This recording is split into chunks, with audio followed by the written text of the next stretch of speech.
Good morning students, मैं doctor अभिषेक आचार्य, MD Ayurveda, क्रिया शरीर, Ayurvedic physiology.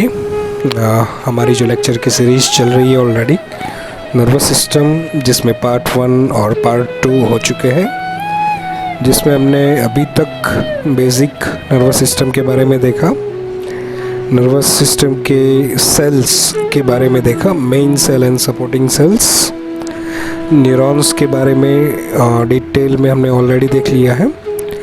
Then neuroglial sales यानी कि सपोर्टिंग सेल्स जो है उसके बारे में हमने देखा कि कैसे वो सपोर्ट करते हैं न्यूरॉन्स को। उसके बाद में हमने नर्व इम्पल्स कैसे जनरेट होता है और कैसे ट्रांसफॉर्म होता है, कन्वे करता है, और उसके अंदर डिटेलिंग की हमने nerve action potential, resting membrane potential, depolarisation and repolarisation, NAK pump and all and none principle. तो इतनी चीज़ें हमने जो है अभी तक बात करी है। अभी आज के लेक्चर में जो है हम शुरू करेंगे physiology of central nervous system,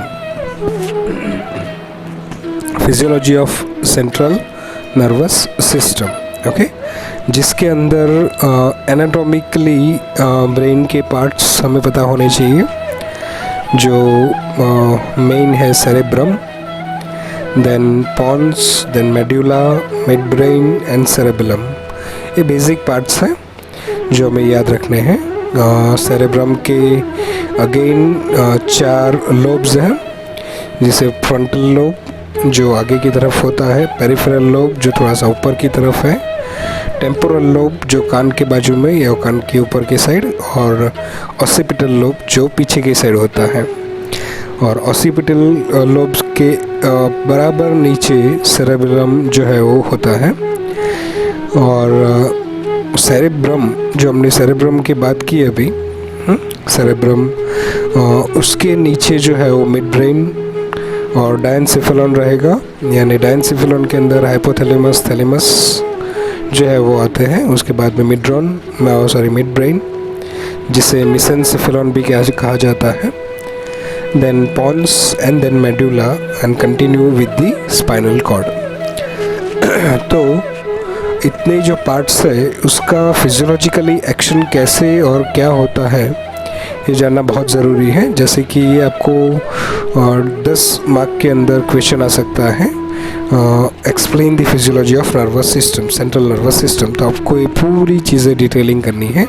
इसमें मेन थिंग है कि आपको पहले तो पार्ट्स बराबर ही याद रहने चाहिए, बिकॉज वो पार्ट देख के ही आपको एग्जामिनर से पता चल जाएगा कि इस बच्चे को इतना बेसिक आइडिया है, ओके।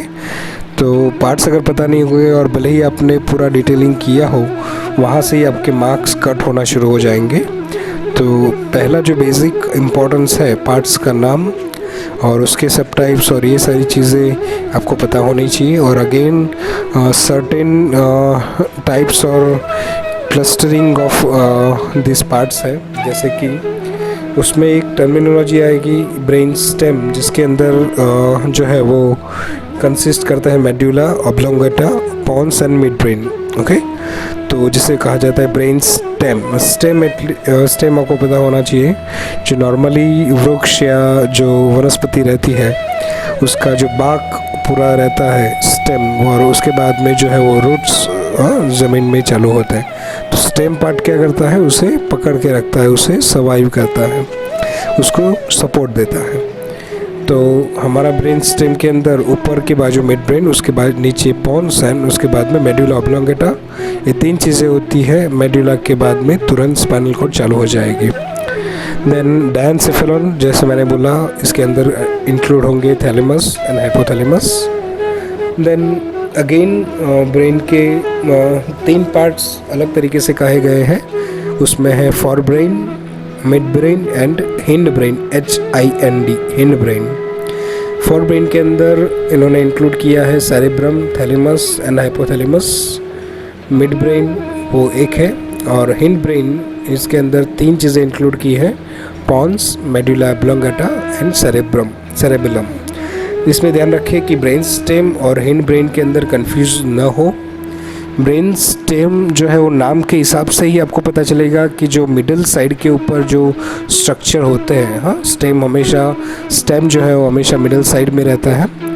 तो बीच में जो स्ट्रक्चर रहता है ब्रेन का हमारा, mid brain, then pons and medulla, उसको ब्रेन स्टेम कहा जाता है। और हिंड ब्रेन के अंदर इतना ध्यान रखना है कि हिंड के अंदर मिड नहीं आता, हाँ, याद रखने के लिए हिंड ब्रेन के अंदर मिड ब्रेन इंक्लूड नहीं होता। तो इसके अलावा कौन सी चीज़ बाकी रही? सेरेबेलम। तो पॉन्स, मेडुला एंड सेरेबेलम, ये 3 स्ट्रक्चर जो है वो हिंड ब्रेन के अंदर आएंगे। तो इतने उसके टाइप्स और सब टाइप्स और क्लस्टरिंग जो है वो हमें याद रखना है कि 3 जो है नर्वस सिस्टम के अंदर कैसे वो आते हैं। ओके, इसके बाद में हम शुरू करेंगे पर्टिकुलर एक पार्ट का फिजियोलॉजिकल एक्शन जो हमें याद रखना है। ओके, फर्स्ट एक्सप्लेनेशन हम चालू करेंगे वो है फिजियोलॉजी ऑफ मेडुला ऑब्लोंगेटा और फंक्शंस ऑफ मेडुला ऑब्लोंगेटा। तो फर्स्ट आपको जब भी अगर क्वेश्चन पूछा जाता है 5 मार्क के अंदर और वैसे, तो शुरुआत करनी है उसके लोकेशन से कि मेडुला ऑब्लोंगेटा एग्जैक्टली कहाँ पे है। तो medulla oblongata is a continuation of upper portion of spinal cord. तो ये हमें पता चल जाएगा कि ऑलरेडी मेडुला ऑब्लोंगेटा जो है वो ब्रेन का पार्ट है, मगर किसका कंटिन्यूएशन है? स्पाइनल कॉर्ड का। तो स्पाइनल कॉर्ड के एग्जैक्ट अपर पार्ट में जो आता है ब्रेन का, उसे कहा जाता है मेडुला ऑब्लोंगेटा।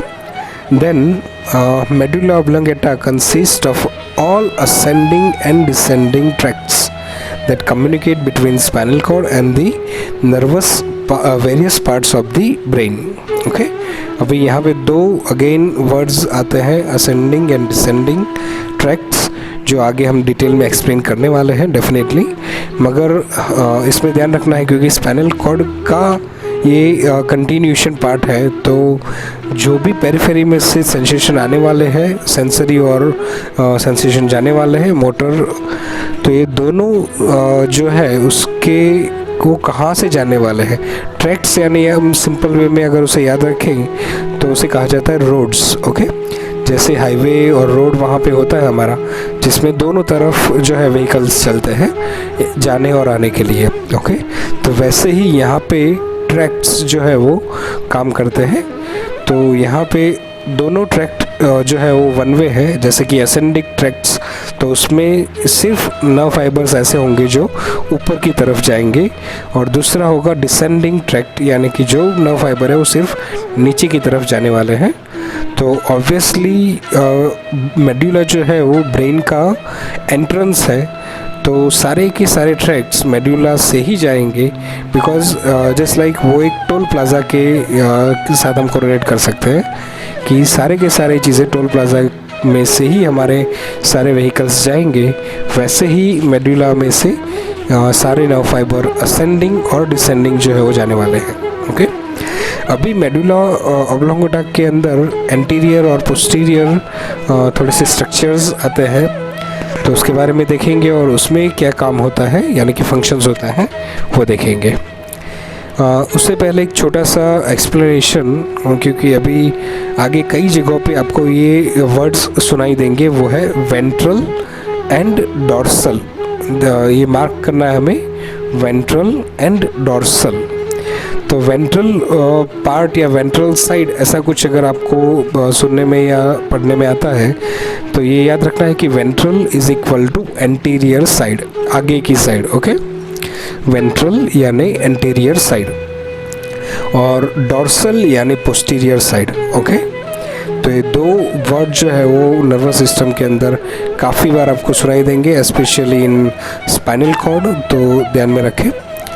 तो यहाँ पे हम मेडुला के अंदर वेंट्रल साइड पे 2 ट्रायंगुलर स्ट्रक्चर होते हैं, जिसे कहा जाता है पिरामिड्स। ओके, तो यहाँ पे दो स्ट्रक्चर पाए जाते हैं जिसे कहा जाता है पिरामिड्स। ये याद रखना है, क्योंकि आगे जब हम असेंडिंग और डिसेंडिंग ट्रैक्स, स्पेशली जो है डिसेंडिंग ट्रैक्स के बारे में बात करेंगे, तो वहाँ पे आपको दो ट्रैक्स सब डिवीज़न में मिलेंगे, जो है pyramidal tracks and extra pyramidal tracks.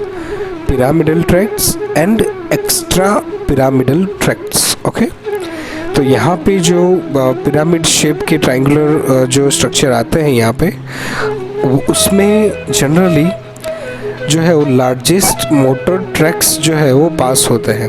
Okay, brain to spinal cord. ध्यान में रखना है, यहाँ पे पिरामिड्स के अंदर सिर्फ मोटर ट्रैक्ट्स यानी कि डिसेंडिंग ट्रैक्ट्स ही पास होते हैं, जो ब्रेन से स्पाइनल कॉर्ड की तरफ जाते हैं। और यहाँ पे ध्यान में रखना है हमें, डिक्यूजेशन जो है वो होता है, डिक्यूजेशन यानी क्रॉसिंग। ओके, तो मेडुला के अंदर स्पाइनल कॉर्ड से जस्ट अबोव साइड पे थोड़ा सा ऊपर मेडुला के अंदर ही डिक्यूजेशन होता है, यानी कि क्रॉसिंग होता है किसका, ये मोटर नर्व फाइबर का। जो राइट साइड के नर्व फाइबर है वो लेफ़्ट साइड जाएंगे, और जो लेफ़्ट साइड के नर्व फाइबर है वो राइट साइड पे जाएंगे। तो ये याद रखना है हमें, decussation of nerve fibre takes place here over the just above the junction of medulla and spinal cord. तो ये याद रखें हम। तो राइट पिरामिड में जो नर्व फाइबर होंगे वो लेफ़्ट की साइड जाएंगे, और लेफ़्ट पिरामिड के अंदर जो होंगे वो क्रॉस होके राइट की साइड पे जाएंगे। तो ये याद रखना है। डिक्यूजेशन अगेन आपको 2 मार्क्स के अंदर क्वेश्चन आ सकता है, एक्सप्लेन द डिक्यूजेशन। तो पता होना चाहिए कि एग्जैक्ट डिक्यूजेशन वर्ड मीनिंग क्या है और कहाँ पे उसको हम एक्सप्लेन कर सकते हैं। Then dorsal side of medulla oblongata, हमने जो बात करी अभी वो वेंट्रल साइड की बात करी, यानी कि एंटीरियर साइड की बात करी। अभी हम जो बात करेंगे वो है dorsal side of medulla oblongata. तो यहाँ पे जो है dorsal side of medulla oblongata consist of 2 pairs of nuclei. Okay, one is nucleus gracilis and second is nucleus cuneatus. Okay, nucleus gracilis and nucleus cuneatus. अभी यहाँ पे थोड़ा सा एक्सप्लेनेशन करेंगे हम कि न्यूक्लियस वर्ड जो है वो कहाँ पे आता है और कैसे उसे समझना है, क्योंकि यहाँ पे एक पर्टिकुलर सेल न्यूक्लियस की बात नहीं हो रही है, ये ध्यान में रखना है। ओके, क्योंकि नर्वस सिस्टम के अंदर ही ऐसे टर्मिनोलॉजी है न्यूक्लियस की जो बाकी कोई भी सिस्टम में फिजियोलॉजिकली सुनाई नहीं देता और पढ़ने में नहीं आता। तो ये ध्यान में रखना है कि this is the unique one कि नर्वस सिस्टम के अंदर न्यूक्लियस जो है वो एक्सप्लेन होता है। तो न्यूक्लियस किसे क्या कहा जाता है, तो नर्व सेल की बॉडीज़। ओके, जो न्यूरॉन्स है उसकी बॉडी यानी कि nerve body and dendrites. Okay, ऐसे कई सारे नर्व सेल की बॉडीज़ एंड डेंड्राइट्स एक जगह पे जो इकट्ठे होते हैं, या तो क्लस्टरिंग होता है nerve cell bodies and dendrites का, वहाँ पे एक्सॉन पार्ट नहीं होता उस एरिया के अंदर। ओके, तो उस क्लस्टरिंग ऑफ न्यूरॉन्स को इकट्ठा करके बोला जाता है न्यूक्लियस। ओके, ये ध्यान में रखें, ये सिर्फ CNS में पाया जाता है। तो न्यूक्लियस अगर कहीं पे भी अगर आपको सुनाई देता है तो आपको ब्लाइंडली इतना पता होना चाहिए कि ये CNS की बात हो रही है, PNS में नहीं है, पेरिफेरल नर्वस सिस्टम की बात नहीं हो रही, ये ध्यान में रखें। ओके, और पेरिफेरल नर्वस सिस्टम में भी सेम स्ट्रक्चर होता है neuron cell bodies and dendrites का। तो वहाँ पे यानी कि PNS के अंदर उसको बोला जाता है गैंग्लिया, GANGLIA। ओके, तो CNS में अगर clustering of nerve cell bodies and dendrites रहता है तो वहाँ पे हम उसे बोलेंगे न्यूरॉन्स। और same thing in PNS we can say is ganglion. Okay, तो ये दोनों जो है वर्ड्स हमें पता होने चाहिए कि कहाँ पे जो ये पर्टिकुलर थिंग है जो वो आती है। ओके, तो यहाँ पे हम बात कर रहे हैं dorsal side of medulla oblongata जहाँ पे 2 न्यूक्लियस आते हैं, वो है nucleus gracilis and nucleus cuneatus. Okay, तो ये न्यूक्लियाई जो है वो रिसीव करते हैं सेंसरी फाइबर को, यानी कि असेंडिंग ट्रैक्ट से जो भी फाइबर आने वाले हैं, असेंडिंग ट्रैक्ट से जो भी फाइबर आने वाले हैं वो सेंसरी, ऑब्वियसली असेंडिंग होगा तो सेंसरी नर्व फाइबर ही आने वाले हैं, उसको वहाँ पे उसका क्लस्टरिंग होता है। और right and left fasciculus gracilis and fasciculus cuneatus जो है वो आगे जाके स्पाइनल कॉर्ड के अंदर फॉर्म होता है। ओके, यानी कि जो मेडुला ऑब्लोंगेटा का न्यूक्लियस जो है, okay, nucleus gracilis and nucleus cuneatus, वो कंटिन्यूएशन के अंदर, यानी कि असेंडिंग पार्ट जो है वो नीचे से जो आने वाला है, तो वो स्पाइनल कॉर्ड का डोर्सल वाला पार्ट जो होगा उसे कहा जाएगा फेसिकुलस ग्रेसिलिस एंड फेसिकुलस क्यूनिएटस। यहाँ पे ध्यान रखें, वहाँ पे न्यूक्लियस था और यहाँ पे फेसिकुलस है। ओके, बाकी ग्रेसिलिस एंड क्यूनिएटस दोनों वर्ड सेम है, तो कंफ्यूज नहीं होना है। अगर न्यूक्लियस ग्रेसिलिस और न्यूक्लियस क्यूनिएटस पूछा जाए तो वो कहाँ पे आएगा, मेडुला के अंदर, और फेसिकुलस अगर पूछा जाए तो वो आएगा स्पाइनल कॉर्ड के अंदर। ओके, तो इतना हमें ध्यान में रखना है। और ये जो पार्ट है, यानी कि न्यूक्लियस जो मेडुला ऑब्लोंगेटा के अंदर डोर्सल साइड में, वो क्या करता है, रिले सेंसरी इन्फॉर्मेशन, वहाँ पे रिले स्टेशन के हिसाब से वो सेंसरी इन्फॉर्मेशन को आगे फिर जाने देता है। यानी कि वहाँ से अगेन थोड़े से नए सेल्स जो है वो चालू होंगे, नर्व सेल, और वो फिर आगे थैलेमस और कॉर्टेक्स के अंदर, यानी कि सेरेब्रम के अंदर जाने वाले हैं। तो ये 2 चीज़ें जो है वो हमें ध्यान में रखना है। इसके अलावा हमने अभी तक जो है मेडुला ऑब्लोंगेटा के अंदर वेंट्रल एंड डोर्सल साइड में क्या क्या है वो बात करी। इसके अलावा थोड़े से रिफ्लेक्स सेंटर्स जो है वो मेडुला में रहते हैं। एक है कार्डियक सेंटर जो रेगुलेट करता है हार्ट रेट को। सेकंड है मेडुलरी रिदमिसिटी एरिया। ओके, तो ये बेसिक रिदम जो है ब्रीदिंग की हमारी, उसको मॉडिफिकेशन यानी तो कंट्रोल करता है कि medullary rhythmicity area. Third one is vasomotor centre जो रेगुलेट करता है ब्लड वेसल्स के डायमीटर को। ओके, ब्लड वेसल्स के डायमीटर जितना भी होता है उसको वैसोमोटर सेंटर जो है मेडुला के अंदर वो कंट्रोल करता है। उसके बाद में थोड़े से और रिफ्लेक्स सेंटर है, जैसे कि स्वेलोइंग का, यानी कि हम कोई भी गल्पिंग करते हैं या खाना नीचे उतारते हैं, पानी नीचे उतारते हैं, उसमें जो जो मस्कुलर मूवमेंट होती है तो वो बिकॉज ऑफ मेडुला के स्वेलोइंग सेंटर की वजह से होती है। उसके बाद में vomiting centre, coughing centre, sneezing centre and hiccup centre, तो ये सारे सेंटर्स जो है वो मेडुला ऑब्लोंगेटा के अंदर आते हैं। ओके, और यहाँ से फिफ्थ वन इज़ कई सारी क्रेनियल नर्व्स जो है वो भी ओरिजिन होती हैं, उसके न्यूक्लियाई यहाँ पे आते हैं। तो उसमें है 8th nerve vestibulocochlear nerve, 9th is glossopharyngeal, 10th is vagus, 11th is accessory and 12th is hypoglossal। यानी कि 8, 9, 10, 11 और 12 5 नर्व जो है वो यहाँ से ओरिजिनेट होती है। तो हमें याद रखना है, क्योंकि पोन्स के अंदर और अगेन मिड ब्रेन के अंदर भी ऐसे ही क्रेनियल नर्व जो है वो ओरिजिन होने वाली है। तो कौन से पार्ट में से कौन सी क्रेनियल नर्व ओरिजिन होती है वो हमें पता होना चाहिए। ओके, तो इसमें यही है। फर्स्ट अगेन मैं रिपीट करता हूँ, 8th one, 9th one, 10th, 11th and 12th cranial nerves are originate from the medulla oblongata।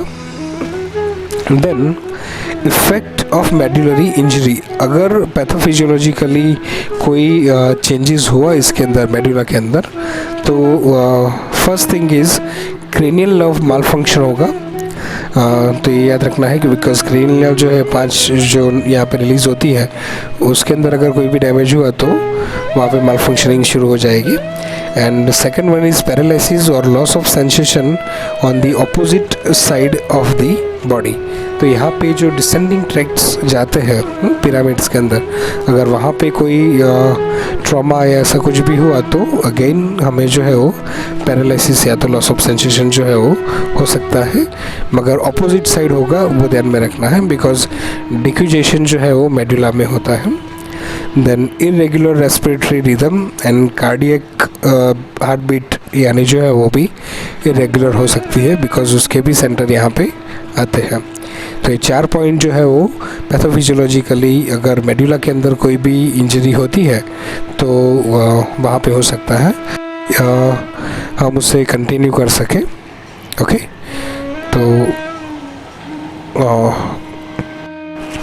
तो अभी तक हमने CNS में मेडुला की बात करी, फिजियोलॉजी ऑफ मेडुला वो यहाँ पे कंप्लीट होता है।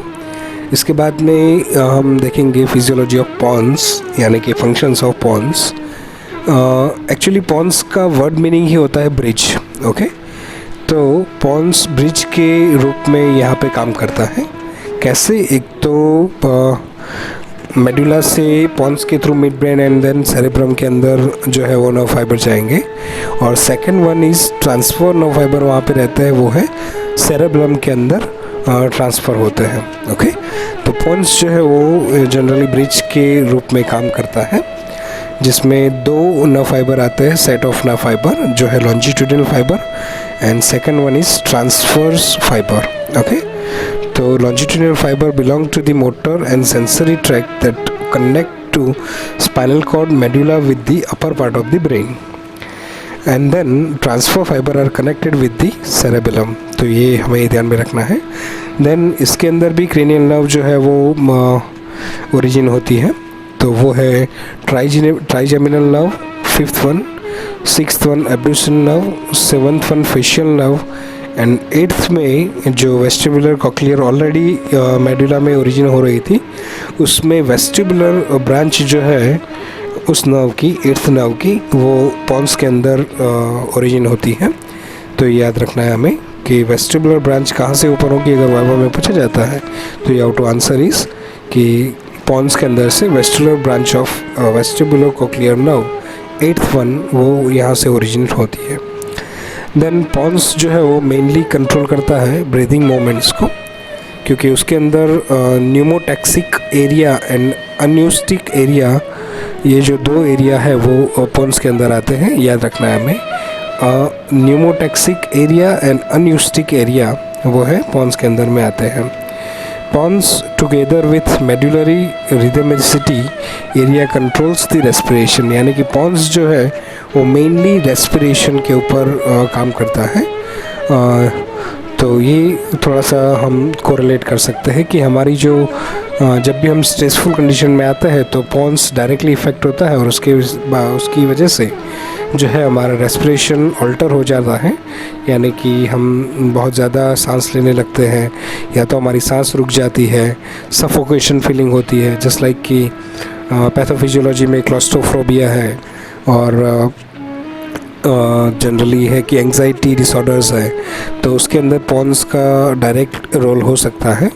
दो दे आर स्ट्रेसफुल कंडीशंस के हिसाब से ये की वजह से ये जो है डिसीज़ होते हैं, मगर फिर भी उसके अंदर प्लस और माइनस वे पे पॉन्स का इन्वॉल्वमेंट रहता ही है। ओके, तो पॉन्स जो है वो बहुत ही छोटा सा टॉपिक है, जनरली अकेला एग्ज़ाम में नहीं पूछा जाएगा, और इनकेस पूछा जाता है तो या तो 5 मार्क्स या 2 मार्क्स के अंदर पूछा जाएगा। तो पहले तो आप लोकेशन उसका लिख लो, फिर पॉन्स को ब्रिज है वैसा आप लिख सकते हो, उसका लॉन्जिट्यूडिनल ट्रांसवर्स फाइबर्स का थोड़ा सा एक्सप्लेनेशन, देन क्रेनियल नर्व का एक्सप्लेनेशन, देन मूवमेंट का एक्सप्लेनेशन, ब्रीदिंग मूवमेंट या रेस्पिरेशन का, देन न्यूमोटैक्सिक एरिया एंड अन्यूस्टिक का एरिया, अन्यूस्टिक एरिया जो है उसका एक्सप्लेनेशन, एंड लास्ट में पैथोफिजियोलॉजिकली एंग्जाइटी स्ट्रेस का एक्सप्लेनेशन आप कर सकते हो। तो ये जनरली मोर देन इनफ है हमारे एग्ज़ाम पॉइंट ऑफ व्यू। और इसके बाद में आज का हमारा लास्ट टॉपिक जो है वो मिड ब्रेन या तो मेसेनसिफेलन, फिजियोलॉजी ऑफ मिड ब्रेन और फंक्शन ऑफ मिड ब्रेन। तो इसके अंदर मिड ब्रेन जनरली कहा ही इसलिए जाता है कि मिड ब्रेन है बिकॉज वो बीच में आता है। ओके, तो नीचे दो स्ट्रक्चर है, पॉन्स एंड मेडुला, ऊपर डायनसेफेलॉन एंड सेरेब्रम। ओके, तो और साइड में अगर देखा जाए पीछे की साइड में तो सेरेबेलम। तो इन सब के सेंटर के अंदर जो ब्रेन आता है इसे कहा जाता है मिड ब्रेन या तो मेसेनसेफेलॉन। तो लोकेशन उसको कैसे एक्सप्लेन करेंगे, तो it extends from the pons to lower portion of the diencephalon.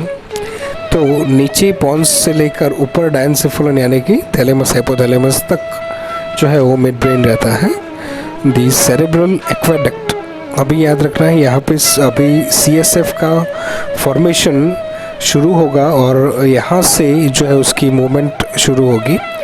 तो एक आता है सेरेब्रल एक्वेडक्ट यानी कि वन टाइप ऑफ नाली जो है वो ओरिजिन होती है, गटर कह सकते हो उसे। तो ये नाली जो है वो मिड ब्रेन से होते हुए वो कनेक्ट करती है थर्ड एंड फोर्थ वेंट्रिकल को। अपर साइड में थर्ड वेंट्रिकल और लोअर साइड पे फोर्थ वेंट्रिकल को कनेक्ट करती है। Then dorsal portion of mid brain is called as a tectum. Okay, dorsal यानी कि posterior part of the mid brain called as a tectum. And उसके अंदर 4 rounded eminence होते हैं, 4 rounded eminence called as a superior colliculi 2 होते हैं और inferior कॉलिक्यूली 2 होते हैं। और एग्जैक्टली कहाँ पे है, डॉर्सल साइड पे, मिड ब्रेन की डॉर्सल साइड पे यानी कि पोस्टीरियर साइड पे ऐसे 4 प्रोमिनेंट जो है वो राउंडेड एमिनेंस है। वहाँ पे सुपीरियर कॉलिक्यूली 2 होती है और इन्फीरियर कॉलिक्यूली 2 होती है। Superior colliculi serves a reflex centers for movements of eyeballs and movements of head and neck। तो ये आप देख सकते हो कि सुपीरियर कॉलिक्यूली जो है वो सर्व करती है reflex centre for movements of eyeballs and movements of head and neck in response to visual and other stimuli. तो इसमें हम देख सकते हैं कि विजुअल स्टिम्युलाई या तो कोई भी अदर स्टिम्युलाई जो है उसकी वजह से हमारा जो हेड एंड नेक का मूवमेंट है वो होना और आईबॉल का मूवमेंट होना। तो ये दोनों मूवमेंट जो है वो जनरली सुपीरियर कॉलिक्यूलाई के हिसाब से या तो इसके अंडर में इसका फंक्शन आता है। जैसे कि हमारे अगर बुक कोई भी रीड कर रहे हो हम, तो उसमें हमारा eyeball generally right and left जो है वो मूव करता है, तो वो सिर्फ सुपीरियर कॉलिक्यूलाई के वजह से होता है। अगर इन केस उसके अंदर कोई ट्रॉमा की वजह से इंजरी हो गई वहाँ पे, तो ये मूवमेंट ऑफ आईबॉल जो है वो मिस गाइडेड हो जाएगी, यानी एग्जैक्ट सिंक्रोनाइजेशन के साथ में आईबॉल मूवमेंट नहीं होगी, कभी स्लो या कभी फास्ट मूवमेंट जो है वो हो सकती है। तो पैथोफिजियोलॉजी में ये ध्यान में रखना है, सुपीरियर कॉलिक्यूलाई के अंदर अगर ट्रॉमा होता है तो आईबॉल मूवमेंट एंड थोड़ा बहुत हेड एंड नेक मूवमेंट जो है वो चेंज हो सकता है। जैसे कि अगर आप कुछ कॉन्सनट्रेटली काम कर रहे हो और अचानक से आजू बाजू में कुछ गिर जाए या कांच का कप गिरा हो या सडन कोई ऐसी आवाज़ हो जाए, तो तुरंत ही हमारा हेड एंड जो नेक मसल्स है वो उस डायरेक्शन में मूव करेंगे। ओके, तो ये मूवमेंट जो होती है वो सिर्फ इसकी वजह से होती है, because of superior colliculi. And function of inferior colliculi तो सेम सुपीरियर के जैसे ही उसका फंक्शन है, मगर ये स्पेशली ऑडिटरी स्टिमुलाई की वजह से स्टिमुलेट होती है। तो हेड एंड नेक का जो रिस्पॉन्स है या जो मूवमेंट है वो सिर्फ ऑडिटरी स्टिमुलाई की वजह से जो होता है, उसका फंक्शन जो है वो देख रेख कौन करता है, इन्फीरियर कॉलिक्यूलाई। ओके, तो इन्फीरियर कॉलिक्यूलाई जो है वो ऑडिटरी स्टिमुलाई को ध्यान में रखते हुए फंक्शन करता है, और सुपीरियर कॉलिक्यूलाई जो है वो जनरली विजुअल स्टिमुलाई या तो फिर कई अदर स्टिमुलाई के हिसाब से भी वो काम करता है। और मिड ब्रेन के अंदर the third one is red nucleus भी आता है। रेड न्यूक्लियस, अगेन यहाँ पे न्यूक्लियस वर्ड आता है तो हमें समझना है कि clustering of nerve cell bodies and dendrites जो है वो यहाँ पे रहेंगे। तो रेड न्यूक्लियस के अंदर जनरली क्या होगा, तो fibres from the cerebellum mark this sentence. Fibers from the cerebellum and cerebral cortex terminates in the red nucleus. यानी कि सेरेबेलम में से जो भी फाइबर्स आएंगे और सेरेब्रल कॉर्टेक्स में से जो भी फाइबर आएंगे वो यहाँ पे रेड न्यूक्लियस के अंदर टर्मिनेट हो जाएंगे और यहाँ से अगेन डिसेंडिंग जो है नर्व फाइबर ओरिजिन होंगे और इसे कहा जाता है रूब्रोस्पाइनल ट्रैक्ट. ओके, तो यहाँ से एक रोड बनता है जो नीचे की तरफ यानी कि पॉन्स मेडुला से होता हुआ स्पाइनल कॉर्ड की तरफ जाएगा और डिसेंडिंग ट्रैक्ट जो है उसका नाम है रूब्रोस्पाइनल ट्रैक्ट. जब हम आगे बढ़ेंगे असेंडिंग और डिसेंडिंग ट्रैक्ट तो ये सारे के सारे ट्रैक्ट जो है वो थोड़ा सा डिटेलिंग होगा वहाँ पे. मगर आपको यहाँ पे मिड ब्रेन के अंदर ये याद रखना है कि रेड न्यूक्लियस जो है वो मोटर फंक्शन के अंदर काम करता है बिकॉज कॉर्टेक्स से और सेरेबेलम से नर्व फाइबर यहाँ पे टर्मिनेट हो जाएंगे और उसके बाद में यहाँ से नए जो फाइबर्स है वो ओरिजिन होंगे और वो फॉर्म करते हैं रूब्रोस्पाइनल ट्रैक्ट यानी कि डिसेंडिंग ट्रैक्ट रूब्रोस्पाइनल ट्रैक्ट. ओके, जिसे एक्स्ट्रा पिरामिडल ट्रैक्ट भी कहा जाता है. ओके, जिसे एक्स्ट्रा पिरामिडल ट्रैक्ट भी कहा जाता है. तो ये ध्यान में रखिए. आगे हमने मेडुला के अंदर पिरामिडल ट्रैक्ट या पिरामिड्स की बात की थी और मिड ब्रेन के अंदर एक्स्ट्रा पिरामिड की हमें बात करनी है, तो ये याद रखना चाहिए हमें. देन यहाँ पे भी क्रेनियल नर्व जो है वो ओरिजिन होती है. थर्ड क्रेनियल नर्व जो है ऑक्यूलोमोटर नर्व वो यहाँ से यानी कि मिड ब्रेन से ओरिजिन होती है. तो इतना हमें ब्रेन स्टेम यानी कि medulla oblongata, pons and mid brain ये तीन के बारे में आज हमने जाना है. Again pathophysiology of mid brain भी उसी हिसाब से आएगी कि अगेन रेड न्यूक्लियस में अगर डैमेज होता है तो पूरा मोटर सिस्टम जो है वो डैमेज हो जाएगा. स्पेशली एक्स्ट्रा पिरामिडल ट्रैक्ट का जो भी मोटर फंक्शन है वो जनरली हैम्पर हो जाएगा. एंड दूसरे जो क्रेनियल नर्व जो है थर्ड वन ऑक्यूलोमोटर वो भी हैम्पर हो जाएगी, उसका काम भी अच्छी तरह से नहीं होगा. तो इतना हमें पैथोफिजियोलॉजी के अंदर देखना है. बाकी फंक्शन ऑफ सुपीरियर कॉलिक्यूलाई और इन्फीरियर कॉलिक्यूलाई भी अगर डैमेज होती है तो वो भी वहाँ पे भी उनका जो हेड एंड नेक का मूवमेंट है वो इनवॉल्यूंट्री यानी कि अनवांटेड मूवमेंट भी शुरू हो सकता है या तो फिर जो स्टिमुलाई के अनुसार जो रिफ्लेक्स होने चाहिए वो फिर एब्सेंट हो सकते हैं. ओके, तो thanks for the listening this audio lecture. Myself is Dr. Abhishek Acharya and please subscribe my channel and share this lecture to your colleagues as much as you can because a basic correlation with the Ayurveda and the nervous system in general आपको सुनने में या पढ़ने में नहीं आएगा. तो better कि आप उसे ज़्यादा से ज़्यादा स्प्रेड करो और just make it viral. Thank you so much.